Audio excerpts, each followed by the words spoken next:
Яндекс.Ньюс. Доброе утро, уважаемые радиослушатели. Мы продолжаем. Сегодня в студии работает Марис Морканс, я Наталья Михайлова и звукорежиссер Евгений Копейн. Сейчас в программе «Личное утро» к нам присоединился адвокат, доктор права, детектив, председатель правления общественной организации «За безопасность Латвии» Михаил Черноусов. Здравствуйте. Доброе утро. Также профессор Балтийской международной академии. Доцент. Будете профессор? Был, да. Ясно. Хорошо, доцент Балтийской международной академии. Мы, конечно, совместили тут полезное с приятным. Мы вспомнили, что День милиции, да, многие празднуют. А вы отмечаете, кстати, или нет, по-старому? Да, вы же раньше были начальником отделения уголовного розыска. Да, это так. Московского и мы района. Отмечаем. И я хочу, пользуясь случаем, поздравить всех причастных к этому празднику. Его мы и отмечали, и отмечаем, а сейчас это 100-летие милиции. И отмечаем, еще и 100-летие? Да, 100-летие милиции, и отмечаем не только, скажем так, на уровне посиделок каких-то, да, а отмечаем и в таком широком плане. В Латвии же другой день милиции, да? День полиции. День полиции другой, да, но тем не менее те, кто работал в милиции, все равно отмечают и те, кто, это большое количество людей, которые близкие люди, друзья, знакомые, там, дружинники, кто сталкивались, агентура, кстати, агенты милиции, доверенные лица, резиденты. А как они отмечают? Они же не должны как-то... Они, как Штирлиц, отмечают молча под музыку. И, наконец, те, кто попадал в милицию, таких тоже достаточно много. Они тоже отмечают, да? Я думаю, что да. По крайней мере, на Фейсбуке мне кто-то отметил. Да, кто же не попадал в милицию в свое время? Ты попадал в милицию? Нет, у меня... Нет, не попадал. В какой-то степени приходили когда-то или в качестве потерпевших, либо в качестве каким-то образом мы были связаны все с милицией, с органами внутренних дел. Слушайте, вы все-таки работали, служили, правильно, наверное, сказать, начальником отделения уголовного розыска Московского района. Это же один из самых, наверное, таких тяжелых участков, это был в то время, я думаю, что и сейчас один из криминогенных районов в республике и, соответственно, в Риге. А какие это годы были? Это были конец 80-х годов, до, собственно, середина 80-х годов, конец 80-х годов. Потом я последние годы писал диссертацию по оперативно-розыскной деятельности, преподавал в высшей школе. Но те годы были, в общем-то, хорошо запомнились и были, скажем так, очень интересные, очень насыщенные. И есть что вспомнить, есть чем поделиться. И мы всегда с коллегами обсуждаем те времена, сравниваем с нынешними временами. 90-е вы же там тоже проработали, да? Или до начала независимости? До 91-го года, до 1 ноября. Потом уже реорганизация пошла, да? Да, потом пошла реорганизация. И вы уже там не служили больше? 1 ноября 1991 года была расформирована Академия, Высшая школа МВД в Латвии, переведена в Академию полиции. И, в общем-то, я не был заинтересован, не захотел, остался на гражданке, стал частным детективом и потом уже занимался тем же самым, только в частной сфере. Понятно, да. А эти годы, конец 80-х, или вы сказали, и 90-е, это же такие годы самого тут, так сказать, атмода и так далее. Чем вам запомнилось это время вы знаете, в уголовном розыске? Именно переход, слом, этот излом поколения, излом времени запомнился, в общем-то, тем, что делали то, что надо было, то, что приказывали. Я в это время служил в высшей школе милиции и выполняли приказ. Поэтому много об этом уже написано, много впечатлений. Скажите нам какое-нибудь впечатление, а то выполняли приказ, излом, вы все время выполняли его. Как раз на изломе,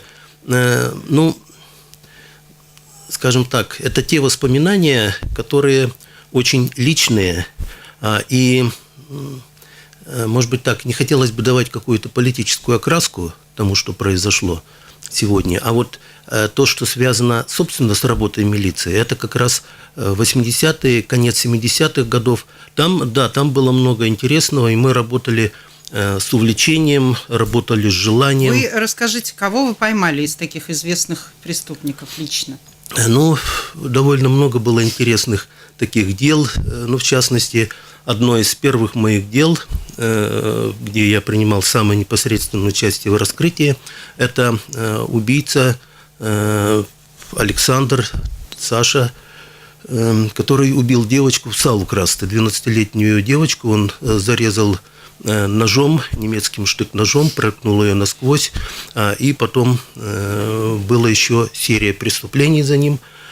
После того, как девочка была убита, это пионерский лагерь был Североникель в Салукрасте, и была создана, соответственно, оперативная розыскная группа по этому делу. Я был включен в нее в состав группы как отвечающий за оперативную работу. Это был серийный убийца какой-то? Это был серийный убийца, но интересное дело было тем... Вы его Саша назвали. Да, потому что я с ним очень много времени провел, начиная от того, что я его пригласил в Салукраст, он жил в Риге, он сам туда приехал, и потом первый день, и потом в дальнейшем, когда он уже находился в камере, я не мог понять психологию этого человека.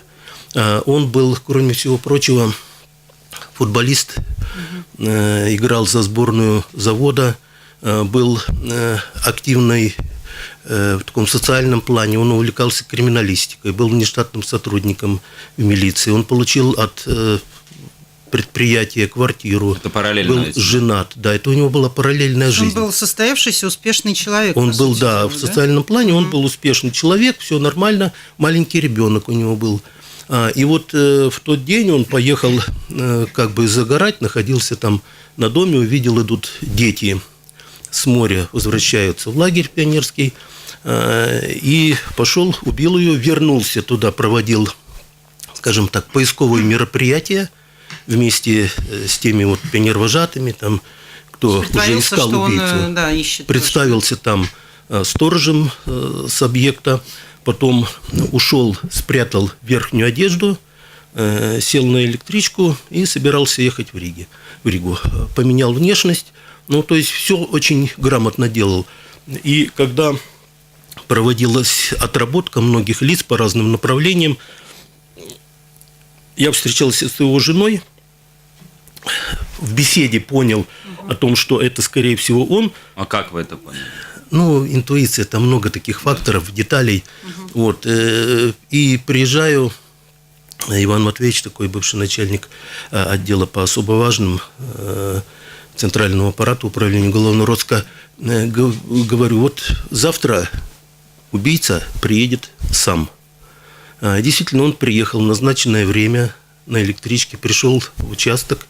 Его вызвали, потому что он участвовал в поиске, да? Все те, кто участвовали в поиске ребенка. А вы уже знали, да, что он убийца? Ну, я просто предполагал. А как вы на жену вышли? Вдруг бы он не приехал? Вот у вас не было такого, какого-то страха, что вот он не приедет? Скажем так, это долго очень рассказывать, это достойно описания, может быть, в каком-то рассказе или даже в повести. Долгий путь проходили. Мы работали где-то около 2 недель, группа. Довольно много было человек, более 10 человек, работали по одному делу, заслушивали разные версии, отрабатывали версии. И на стыке каких-то определенных версий вот у меня возникло предположение, что этот человек может быть причастен. Ряд моментов совпало, и когда вот эта интуиция сработала, человек приехал, мы с ним поработали, и он, в общем-то, сам сказал совершенно, как говорится, добровольно. Удалось его расположить, сказал, что да, вот я знаю, я гулял по лесу, видел, где нож вот этот. Ну пойдем, покажешь. Видеокамеры, приходим туда, он под кустом находит этот нож, штык-нож, немецкий штык-нож, то есть он туда поехал в тот день, уже имел с собой немецкий штык-нож, который где-то нашел когда-то. Вот. И потом уже он стал рассказывать, и я много с ним работал и вывозил его на места происшествий по другим убийствам, по которым... Уже из тюрьмы, да? Ну да. Он уже был как следственного изолятора, да, из камеры предварительного заключения. Мы работали с ним достаточно плотно. Это было одно из первых дел, спустя год после того, как я начал работать в управлении уголовного розыска в отделе А в центральном аппарате. Это какой год был? Это был 79-й или 80-й год.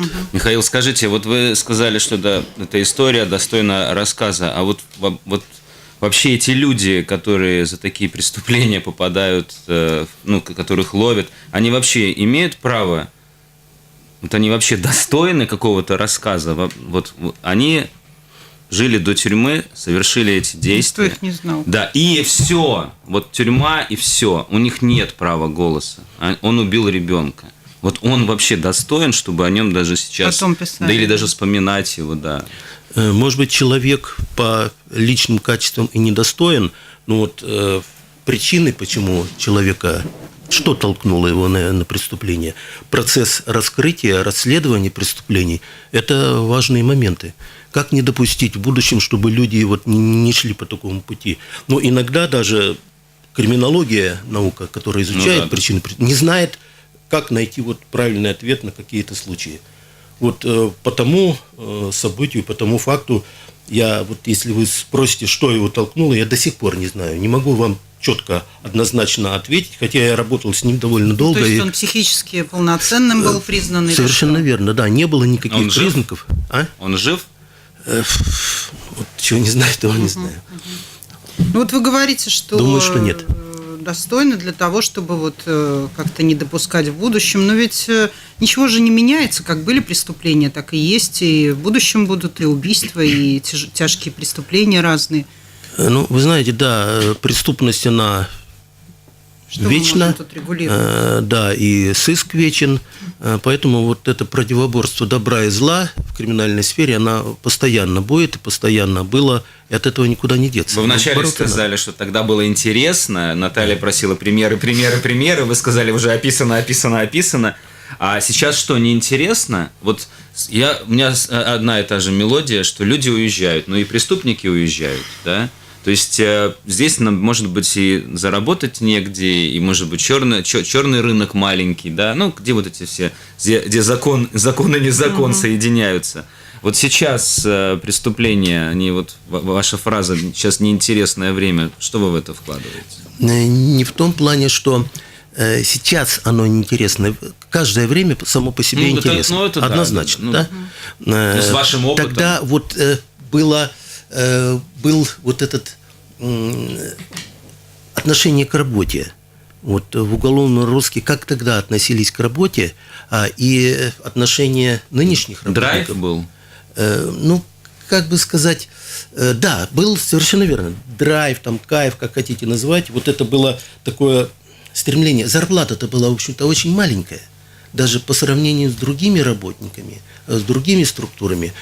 Скромные достаточно жили, в общем-то, не шиковали. Ну, кто-то, да, и тогда были какие-то непорядочные люди, которые работали за деньги, любили там что-то такое сотворить, побить. Кто-то тоже тогда шел ради того, чтобы вот выместить свое. Но... Милицию вы имеете в виду? Шел? В том числе, да.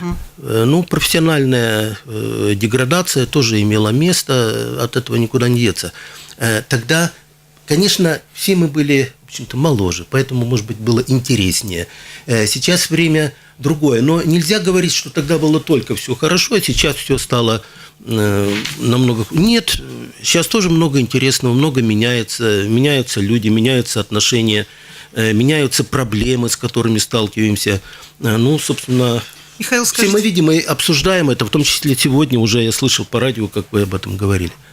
Да, вот вы пришли, почему вы выбрали эту профессию? Я вот тоже хотела спросить, почему вы вообще в милицию пошли? Хотели с пистолетом, зарплата, с пистолетом ходить по городу? Вы знаете, как-то, ну, так сложилось. Вот у меня так сложилось. Семья? С детства. Нет, семья не была близко, но у меня был... В общем-то, у семьи был хороший знакомый, полицейский, милиционер Иван Иванович. Вот мы с ним очень сдружились, общались. Он меня рекомендовал. Но я уже со школы занимался этим вопросом. Я уже с 8 класса был командиром отряда дзержинцев в школе, в 22-й школе. Я был там комиссаром в городском бюро Дзержинцев, был такой городской комсомольский штаб, потом командиром оперативного комсомольского отряда на предприятии, где я работал в ЦПК БМА, ну и так далее. То есть уже со школьных лет, это 8 класс, читал книги, соответственно, как многие фильмы. Вот тогда очень много было хороших фильмов, которые, в общем-то, мотивировали поход в эту профессию. Следствие что вы хотели, да? Вы хотели ловить преступников или вы хотели, может быть, там чем-то другим заниматься в этой профессии? Я думаю, что у многих людей моего поколения было вот такое стремление расследовать, быть на острие каких-то событий, бороться за правду. Но многие же люди шли в милицию для того, чтобы просто, так сказать, компенсировать свое желание власти. И квартиру получить. Да, я думаю, что надевает человек форму, и все, и он становится беспредельщиком. Такое я не ощущал. Квартиру давали крайне редко. Служебную квартиру можно было получить очень с большими сложностями, и далеко не всем. Это участковым давали. Вот поэтому каких-то материальных, меркантильных стимулов не было. Шли вот по призыву, по долгу, старались вот как бы проявить себя в чем-то. Вот это было интересно. Ну, кто-то шел в какие-то другие профессии, но я вот пошел, вот с детства пошел, и потом, собственно, всегда оставался в этом направлении деятельности. Но вы все время были в уголовном розыске или нет? Я работал, я закончил высшую школу уголовного розыска в Омске. Это была специализированная, на весь бывший Союз, специализированная школа уголовного розыска. Почему в Омске? Потому что там была единственная высшая школа, куда принимали сразу после армии. И вот туда направляли, скажем, по путевкам, там, по комсомольским путевкам, по направлениям из участков милиции, отделов милиции. И я получил направление, поступал 2 раза туда. Туда было трудно попасть. 1 раз не добрал по баллам, 2 раз поступил и с отличием закончил, и потом получил направление сюда. Была возможность остаться либо в Омске, либо на Урале, там звали. А вы вообще сами откуда? А сам я родом из Риги, я родился здесь. То есть из Риги поэтому... в армии где были? Вот это была школа единственная, без армии. У нас там было казарменное положение. После армии, вы говорите, брали туда, в Омск? Нет, в Омск брали без армии. Без армии. Да, туда после армии тоже можно было поступать, но это был единственный. А вы туда вместо армии? Армия засчитывалась. Там 2 года была казарма. Все понятно. Казарменное положение. И, в общем-то, и у вас так Рига, Омск, потом обратно Рига. Да, получилось. Потом здесь уже работа. Родители тоже ваши из Риги?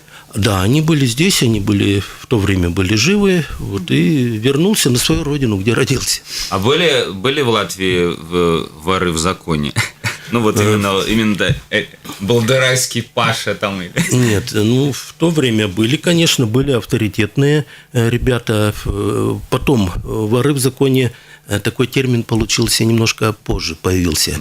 Тогда были очень авторитетные люди, которые занимались этим профессионально, в том числе где-то приходилось с ними пересекаться, общаться, решать какие-то вопросы. Даже где-то надо было, в общем-то, они в чем-то бывало, что и помогали. Это такой обмен, да. Да. Милиции, да?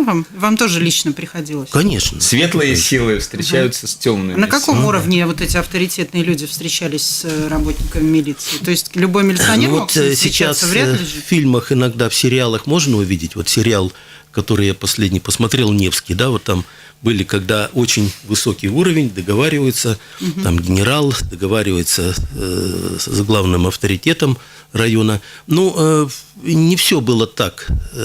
Тогда были разные уровни, разные люди, и не все так было структурировано в преступном мире, как это иногда кажется, что вот организованная преступность – это единая пирамида, и все стоит сверху. Нет, это, конечно, не так. Есть отдельные авторитетные, сильные группировки, которые приобретают авторитет, определенную криминальную власть, влияние и так далее. Это было тогда. Потом немножко в последние годы, конечно, центр тяжести сменился на другой уровень. Если, скажем так, в 90-е годы был такой термин в специальной литературе, что криминал стремится во власть. Да. Потом стали говорить, что он уже пришел, он уже там. Да, но вам приходилось лично встречаться с этими авторитетами? Конечно. О чем вы с ними договаривались? Ну, разные были вопросы, да, которые мы, имея, ну, например, если в качестве примера такой случай с одним очень авторитетным криминальным лидером встречались. Точнее, сначала мы работали, хотели его поймать на каком-то серьезном деле. И очень долго работали. Потом он, значит, решил, он подозревал свое окружение, что кто-то из них может быть связан с милицией. И когда он в очередной раз шел на серьезное дело, я не буду расшифровывать детали, дело было очень серьезное, и вместе с ним было еще несколько человек. Мы его вынуждены были, поскольку там долго рассказывать, отдельная история, мы его задержали рано утром на привокзальной площади. Я уже был начальником отделения А в Московском. Привели всех в наш кабинет и стали активно с ними работать.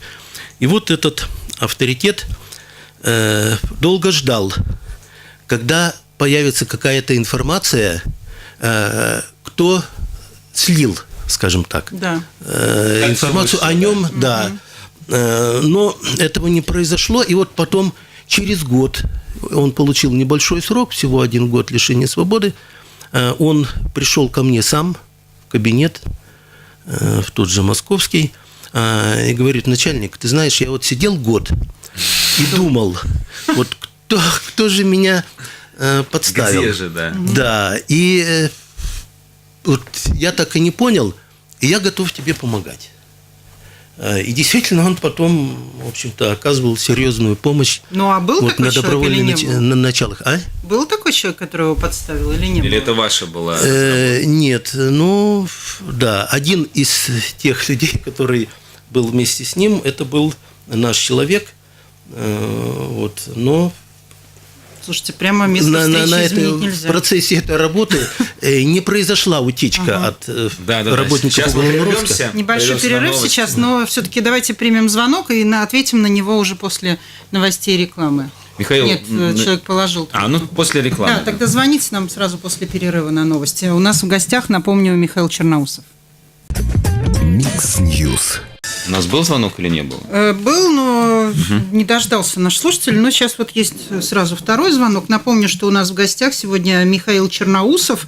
В честь 10 ноября, который все работники милиции, независимо от того, где они сейчас, я знаю, отмечают как день милиции, у нас этот гость, и он был начальником отделения уголовного розыска Московского района Риги. Сейчас Михаил адвокат, доктор права, был детективом, работал, да, и является также доцентом Балтийской международной академии. 672-12-939 и 672-13-939. Телефоны прямого эфира. Надевайте наушники, вам звонят, пожалуйста. Здравствуйте, слушаем вас. Здравствуйте. Здравствуйте, Татьяна. Вас беспокоит Татьяна. Здравствуйте, Наталья, Марис и уважаемый гость. Я, во-первых, хочу поздравить с праздником милиции, а во-вторых, очень было приятно узнать, что он работал в ЦПКБ-МА. Я там работала с 70-го года у Круковского. Можно узнать, где вы там работали, кем, должность? Я помню, что вы говорили, что вы занимались еще и как бы охраной порядка. И второй вопрос. Вы не занимались громким делом на Ломоносова, убийство 16-летней девушки? Это была дочь доцента ГВФ. Вот, спасибо вам большое. Да, спасибо. Да, в ЦПКБ-МА я работал, у нас был ведущий конструктор Марковников, и мы занимались разработкой различных матриц, пуансонов для изготовления таких вот редких изделий. И там я был командиром оперативного комсомольского отряда в то время. По поводу Ломоносова, я не помню такого дела, при мне не вспоминается, что именно Тогда, наверное, не занимались. Но нет, я...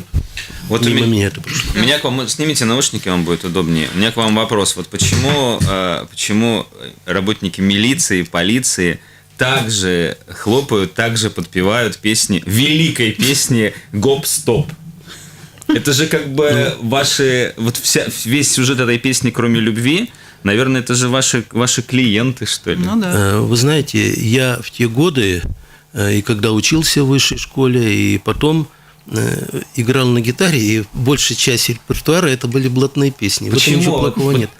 Да неплохого. Абсолютно. Да. Почему вот эта культура, тюремная романтика, в том числе у работников милиции. Владимирский Централ тоже знаете? Ну, слова? конечно, да, естественно. И много других песен, нормальные песни, в общем-то, народные песни.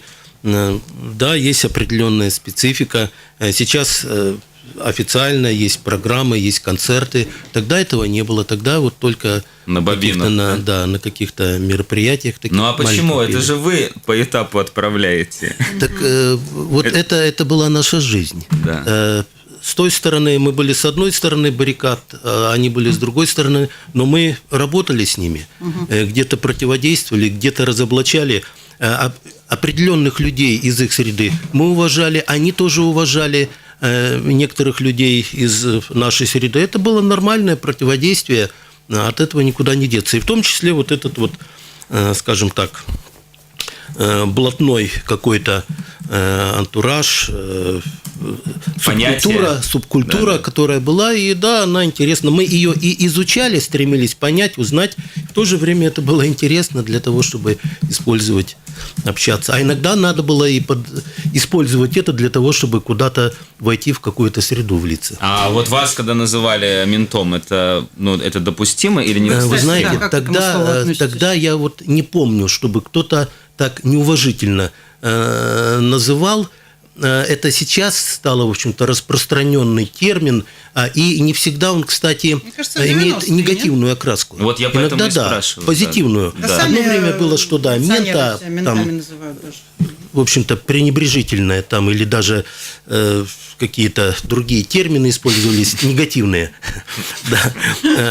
Но сейчас, да, даже там сериал какой-то «Мент в законе», нормальное отношение. «Мент в законе». Да, но, тем не менее, кто-то к этому относится как-то так с понятием, кто-то без понятия. Ну, скажем так, это не главное отношение к работнику правоохранительных органов. Еще, пожалуйста, звонок вам. Надевайте наушники. Слушаем вас. Здравствуйте. Доброе утро. Да, доброе утро. Поздравляю с прошедшим, точнее... С наступившим. Это сегодняшний, да, сегодня 10 ноября. Праздником, которого уже нет. Ну да, имеется в виду в этом смысле. В те годы, когда вы служили, было такое громкое дело Эммы Бурелина. Может, вы что-то можете сказать? Я, к сожалению, так не понял, по какой причине ее убили и чем все это закончилось. Было такое дело, я по нему тоже работал, но никак не было это основное дело у меня, только выполнял определенные задания. Ну, было серьезное преступление, в общем-то, громкое, она была авторитетная в двух словах, женщина. о чем речь? Ну, это не все знают был человек, связан с общественной деятельностью, имеющий определенную известность в кругах, в деловых кругах и в профессиональной деятельности. Ну, там было много, скажем так, негативных и, сейчас бы сказали, отмывания денег. Но, я подчеркиваю, я касался этого дела, но не полностью, поэтому я детали не могу даже комментировать. Ну вот после того, как вы ушли из милиции, получилось так, что вы занялись детективной деятельностью, да?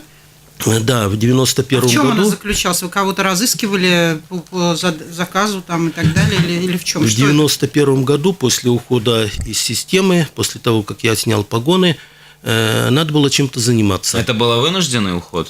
Нет, это был уход, скажем так, с определенной долей обиды на систему. В то время я был, в общем-то, молодой майор, кандидат наук по оперативной деятельности, и мне в Академии полиции предложили должность ассистента, не лектора, не доцента, там, не завкафедрой, Причем я по этой специальности был единственный в Прибалтике. Были там криминологи, криминалисты. Вот, и я посчитал, что это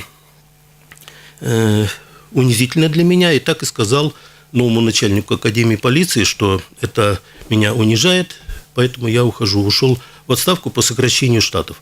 Потом была возможность вернуться, но не стал этого делать, и попытался работать какое-то время юристом в одной компании, приходилось заниматься разными делами, это дело у той компании не пошло, и я решил заняться своим делом. Стал частным детективом, охранный бизнес, и уже потом занимался общественной работой в этом направлении, частными расследованиями. Но что входило в работу вашего детектива? Мы все ждем. Приходили клиенты и чего-то... Да, работа детектива, она тоже очень широко описана в литературе, многие представляют. Информация. Да. Это, в общем-то, информация, это расследование, это защита. То есть я прихожу и говорю, последите за моим мужем, например, да? Да, нет. Это считается, считается, что это часто бывает. 1%, да? 5%, может быть, не больше, да, когда вот за неверными супругами. Сейчас чаще всего это проверка деловых партнеров, это сбор какой-то информации по сделке, это защита какой-то длящейся сделки от каких-то... Надежно-ненадежно. Надежные партнеры, да. Ну и это расследование каких-то случаев. Бывают, конечно, и розыск пропавших людей, тоже, да, без вести пропавших людей. Такое тоже было нередко. Ну, какие-то интересные дела были у вас, вот, чтобы вы сами увлеклись, как детектив? Хочется чего-нибудь такого из кино? Знаете? Не, как, это же такие вещи передаются полиции. Практически 20 лет работа частным детективом, было очень много дел. Вы скажите, скажем так, преступления, тематику, я скажу, какие были дела. Да, но если, например, уголовное дело, то вы же не можете это вести. Можем в соответствии с законом, с латвийским законом о детективной деятельности, частный детектив может работать по уголовному делу. Но он об этом должен оповестить следователя в письменном виде о том, что работает по такому-то делу. Вот и все. И может продолжать расследование, обмениваться информацией и так далее. А сейчас вот вы адвокат. Вот мне приходилось бывших милиционеров слышать, что даже вот некоторые уходили в адвокаты, но так и не смогли работать. И я спрашивала, а почему? Они говорят, это совсем другое. Там ты ловишь человека виновного, а здесь ты как бы становишься на его сторону, защищаешь. То есть ты идешь как на сделку со своей совестью. Ты понимаешь, ты был совершенно в другой шкуре, там, допустим, 20 лет. И тут ты бац и вы знаете, мне приходилось сталкиваться с людьми, которые работали и в системе правоохранительной, полицейские, прокуроры, и потом, у них был такой конфликт. Но таких людей немного. Во-первых, не все могут переступить эту грань, и другой момент – это то, что то дело, за которое ты берешься уже как адвокат, ты выбираешь. Иногда ты берешься, если это дело тебе дает государство, защищаешь и оплачивает государство. В таких случаях, защищаешь, может быть, даже того человека, которого можно было бы и подольше привлечь к уголовной ответственности. Но это не сделка с совестью? Нет, вот в этом случае человек-адвокат смотрит, где есть нарушения в правоохранительной системе, и не столько стремится защитить человека, который сделал действительно тяжкое какое-то преступление, сколько убедиться в том, что он действительно виновен в полном объеме. Я понимаю, о чем вы говорите. Да, и найти какие-то смягчающие обстоятельства. Но вот лично у меня сложилось так по жизни, что вот за последние 7 лет в основном ко мне обращаются как раз потерпевшие. Ясно. А если приходит какой-то человек, который явно виновен и там мерзавец, так скажем, то мое право брать это дело или нет, защищать его или нет. Это преступникам сложнее. все равно, это видишь, меня защищает тот, кто работал там Да, все понятно, но все равно это, как сложнее? Не сложнее. Да. Получается так, что адвокат, он ищет лазейки, как он может он ищет, возможности, но вот у вы меня, подчеркиваю, со своей стороны, если бы я был сейчас милиционером, я бы вот тут сейчас так прижал. А получается, адвокат, вы его должны наоборот он обязан его защищать, как бы там ни было. Я бы Но не смогла, ко мне иногда обращаются и коллеги-детективы, я, кстати, остаюсь сертифицированным детективом частным, обращаются иногда адвокаты, когда есть необходимость провести какую-то работу именно детективного плана по какому-то серьезному делу. Бывает и так. Надевайте наушники, еще звонок. Пожалуйста, здравствуйте, слушаем вас.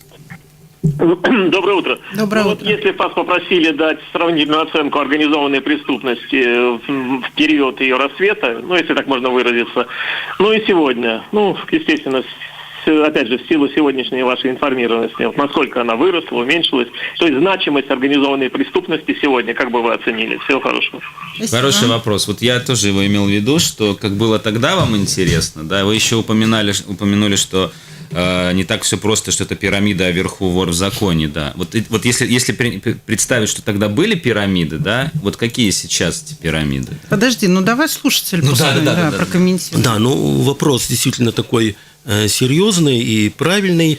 Что бы тут хотелось коротко сказать? Во-первых, когда был вот этот излом, переход одной системы в другую систему, тогда лидеры организованной преступности поставили задачу перед, скажем так, боевиками, бойцами, что все вновь создаваемые предприятия надо взять под крышу.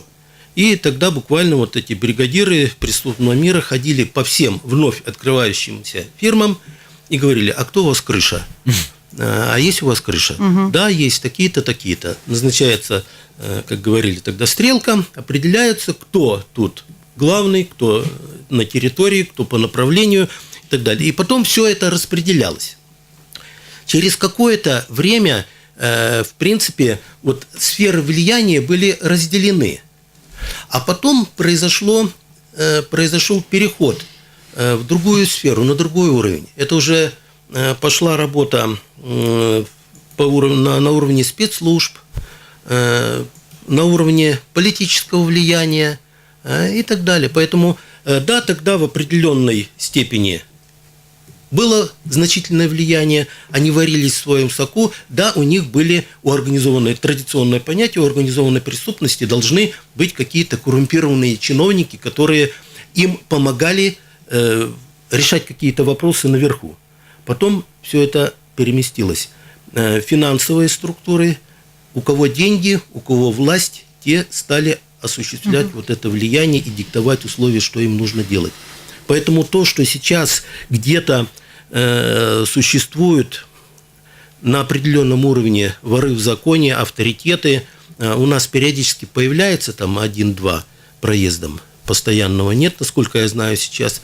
А в России и в Европе это по-прежнему существует, в том числе и выходцы и не только, кстати, из России, это не только российская организованная преступность, но многое другое, и латиноамериканская, и китайская мафия, и так далее. Много различных направлений, групп. Но сейчас, особенно у нас, уровень вырос намного. Поэтому влияние, соответственно, в других сферах осуществляется. Еще звонок вам, пожалуйста. Слушаем вас. Здравствуйте. Доброе утро. Доброе. Латиноамериканцы или китайцы можно сразу определить, сейчас уже в нашей стране не поймешь, это политик или бандиты. Скажите, мне такой вопрос. А вот среди госструктур, раньше был конфликт между ними, да, и в кино, сейчас и в сериалах тоже это показывают. А мы по наследству, когда отделились от Союза, мы переняли все эти службы. И остались ли эти конфликты? Стало их больше, меньше? Спасибо. Спасибо за вопрос.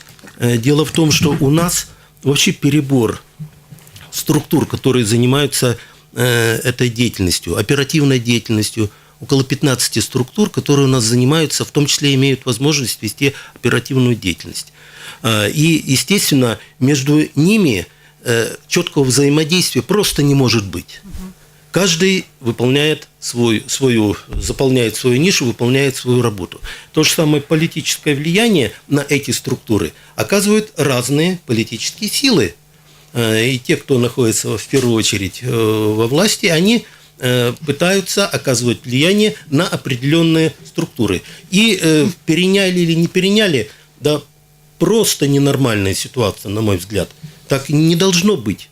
Надо систематизировать, надо уменьшить ненужные структуры, которые дублируют функции других, и, в общем-то, свести это, а в итоге работа, в общем-то, страдает. И коррупция, и преступность, и финансовые махинации, все это существует, все это есть. Еще один вопрос, Михаил, у нас минутка осталась, давайте коротко попробуем. Здравствуйте, слушаем вас. Доброе утро. Доброе утро. Меня интересует такой вот вопрос. Хобби, личные увлечения, чем вы занимаетесь в свободное время? Спасибо. Спасибо. Личный вопрос напоследок. Да, личном утре. Хобби – это теннис. Я играю в теннис большой с коллегами. Вот. Ну, а так, что особенно? Здорово. Да. Здорово, говорю. Ну да, ну вот это то, что я люблю. Сегодня вы будете отмечать День милиции? Обязательно. Да? А песню будете петь? Гоп-стоп. Да, у меня есть свои песни, которые я сам сочинил. Наша служба опасны трудно. Ну да, в том числе. Ну там, это первая строчка в моей песне. Потом все слова другие. Но я, в общем-то, это люблю делать. Ну, назвать ли это хобби? Хобби – это когда постоянно. Раньше я, поскольку собирались компании, любил это дело с гитарой попеть в компании. Вот. Ну, сейчас это реже, но гитара стоит, есть, иногда я ее беру в руки. Да. Наша служба опасна и трудна. Да. Вот так. Такое было личное утро сегодня с Михаилом Черноусовым. Спасибо большое вам и удачи, и с праздником. Спасибо, и с праздником всех. Да, а мы на этом заканчиваем с Марисом.